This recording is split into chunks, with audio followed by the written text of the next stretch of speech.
Hey guys, welcome back to another video. Today we are unboxing the Backbone PlayStation controller for the iPhone. And just to clarify, this is for the iPhones with the Lightning port, not the USB-C one that works with all Android and the newer iPhone 15s. So I was a little hesitant to pick this up previously just because I wanted to wait until I got the newer iPhone so I could use the USB-C port with my Android phones as well. But I was at Costco and this was actually on sale for $30 and it comes with a $25 gift card for the PlayStation Network. So it's honestly, you're like buying a gift card for $25 and you're getting the controller for $5. So it's really hard to pass up. And I was like, you know what, even if I play this for a little bit and test it out, it's still worth it to me. So this is actually my first official Backbone controller. So far, packaging is pretty good.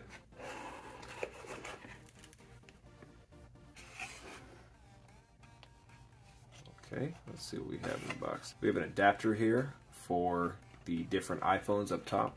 So I'll take a look at that after. Let's take a look at the actual device itself.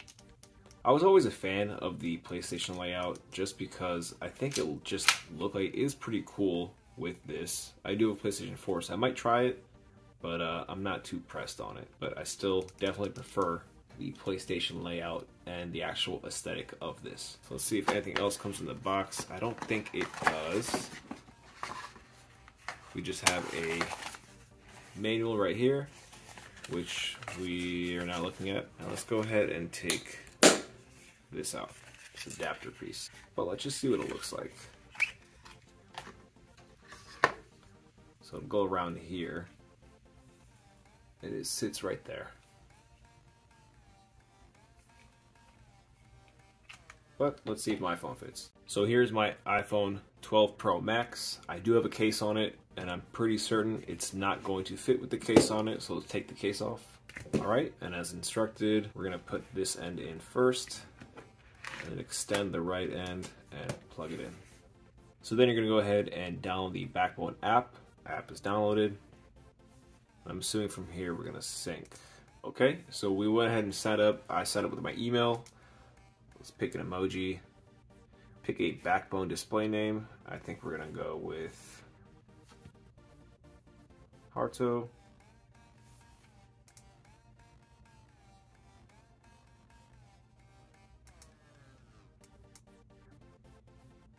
Okay, hold it, take a screenshot. So just doing a tutorial, and we are set up. Okay, so it looks like this actually comes with a year of Backbone Plus. I guess we can set that up. And also, it looks like claim Apple Arcade. So you get free 3 months of Apple Arcade, which is actually pretty dope. We should do that as well. And you can calibrate things, test the buttons right here. Pretty nice. Matte buttons. That's interesting. Now there are no back buttons on this, but nice to have that. And it still tries to give you a little rundown of everything. Now whatever game you have, it'll pop up here, I'm pretty sure. So Apple Arcade, you can pull from there. PS Remote, Call of Duty Mobile, Xbox Game Pass, Remote Play. Pretty nice. I'm curious if it'll pull games that are already on my system. Now, I understand they don't want to have clutter up here, but I would have liked if the start button and the options button are up here. But as well as a 3.5mm headphone jack, so you can have potentially a mic as you play as well. So I went ahead and made a folder here with some games. 2 of these are from Netflix and one of them is Call of Duty Mobile. Let's go ahead and see if the mapping just works off the bat. We'll start with TMNT Shredder's Revenge. Teenage Mutant Ninja Turtles, Shredder's Revenge. Let's kick some down.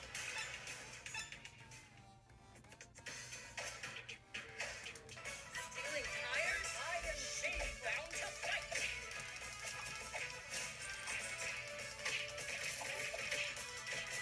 So controls work well. D-pad isn't clicky, but it definitely is accurate. It's a little spongier than I would like, but it's not bad. Joystick is, they fit this size. I feel like if you want something more accurate, you definitely want to get a bigger joystick that has more travel, but it's not bad.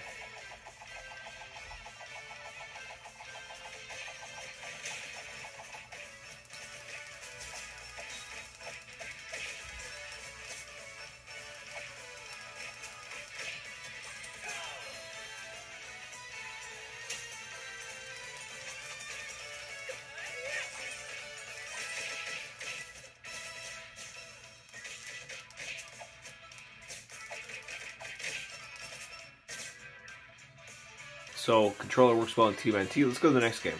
Next up we have GTA 3 via Netflix. And this is the definitive edition. I did a video on this already if you guys want to check it out on the channel. But in terms of mapping, you know, everything just works right out of the box. Didn't have to customize anything. Triggers, let's see if they're... Okay, so they're analog triggers, which means if I pull a little bit, I drive a little bit, and if I pull it all the way down, then he goes. Not too much travel, but still a good option to have.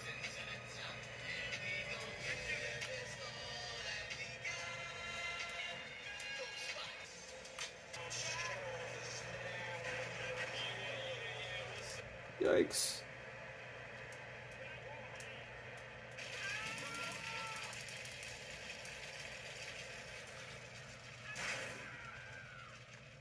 Wasn't me.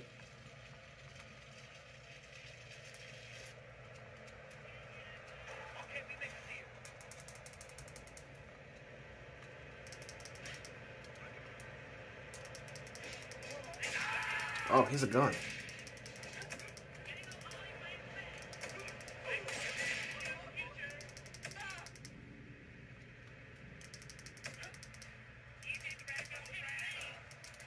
Okay, I don't have much health back.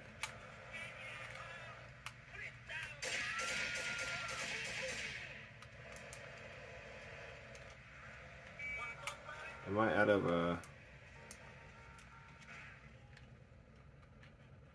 I'm out of ammo. Oh no. Alright, well GTA works. Let's go to the next game. Alright, last but not least we have Call of Duty Mobile. And this has native button mapping. Never mind. Android for the game, sir. And I will say, I was a little confused. It seems like the actual menus don't let you use the controller. You can only use it once you're in game. So if you're confused as to why that is, that's why. If we go to settings, yeah, see right now I can't really navigate and move stuff around. This is more so handheld things. But you can always go to controller here, settings, and then connect the controller. It says it's connected. It's an enabled controller support. And from here, you're good to go. And if you wanted to, you can go ahead and make these buttons disappear a little bit more. So actually, let's do that right now. Custom layout, and then we can turn this slightly down. You can set all your sensitivities here. Graphics.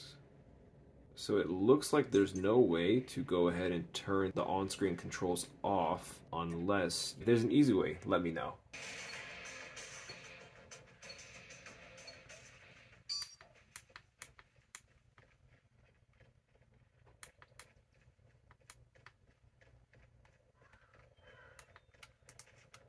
Let's go this way. Target's in sight. Enemy down. I guess I should send... Oh, there we go. So you gotta be forward first before you sprint. Enemy contact. I'd probably go ahead and adjust the sensitivity. Sniper.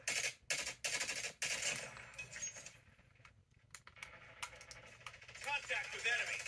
Enemy down. Taking the lead.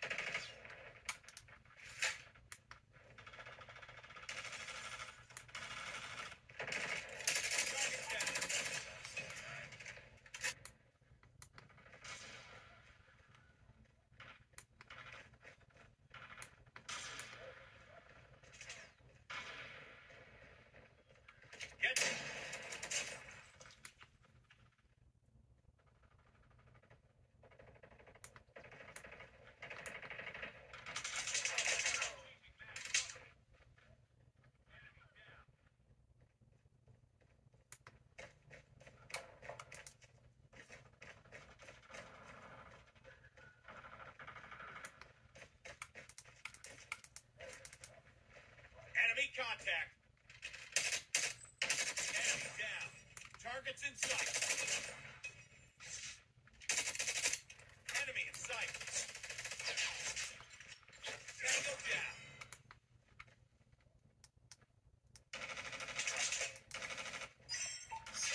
so that was the gameplay.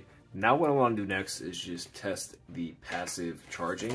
So we have the lightning port right here. Plug it in, and it is in fact charging. And you can in fact use the controller while it's charging. The GameSir X2 Pro, which I'll show in a second, has charging, but it only charges the phone and doesn't allow you to use the controller while you do it. And I'm sure the headphone jack works as well. No need to test that because you guys can't hear it. Okay, and the last thing I wanted to do is actually compare this to another controller I've been using that you see on the channel. This is the GameSir X2 Pro. This is the Xbox edition. I guess it's kind of fitting that this is PlayStation, this is Xbox. This one is a lot more square in design. I would say they about have the same form factor in terms of size and putting in your bag, but this is a way more clickier. This is more like mouse clicks. It's a little less mushy, a lot less mushy, but it doesn't feel bad. This one also comes with different thumbstick caps, but the thumbsticks are essentially the same size. These ones do feel like they have a little more travel, which is definitely nice in shooter games. And one thing that this controller has over this one is that it has mappable back buttons, which is really nice. After holding this and the backbone, I have noticed the backbone has these little pieces at the end, and that's way more comfortable to wrap your hand around at the bottom, whereas the GameSir, it's kind of just, it's nice. It has a little palm curve to it, but it does feel a little uncomfortable at times. But in terms of how far they stretch, I feel like they both support pretty wide arrays of phones. And yeah, I mean, the backbone definitely has more legit software. It has its own membership and everything. A lot of games support it out of the box. The GameSir is not the same case. It has pretty shady software. The application, your phone will bug a lot if you want to request permissions for this application. It seems really invasive and it's kind of weird. In terms of build quality though, the controllers feel both really good quality. The GameSir does have magnetic buttons though, so if you want to play emulators, which I do a lot, you can go ahead and swap the A and B layout. They don't have any other buttons for sale, so if you lose these, you're SOL. Or if you want to play, you know, PlayStation 2 game or PS1 game, you don't really have that option to have these buttons. It would be nice if they sold different buttons, but it is what it is. Alright guys, that was my little review of the Backbone controller for the iPhone. This is the PlayStation model, and honestly, I'm really digging it. Again, I got it at Costco for a really, really good deal. It's $30, and it comes with a $25 gift card for PlayStation Network, which is, it's amazing. I would be dumb to pass this up. Will this be useful once all the iPhones move off Lightning? I don't think so, unless you hold on to one and just use it. But at that point, it's just a nice piece of tech to have. But I'm curious to know what you guys think.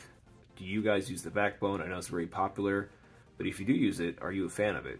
Or if you've been waiting to get it, are you interested in this over another controller? I know the Kishi, the Razer Kishi is also popular. Curious to find out. If you liked the video, please leave a like. If you want to watch more content in the future, please subscribe. And if you don't, I don't control you. I'll see you guys in the next one. Okay, thanks, bye.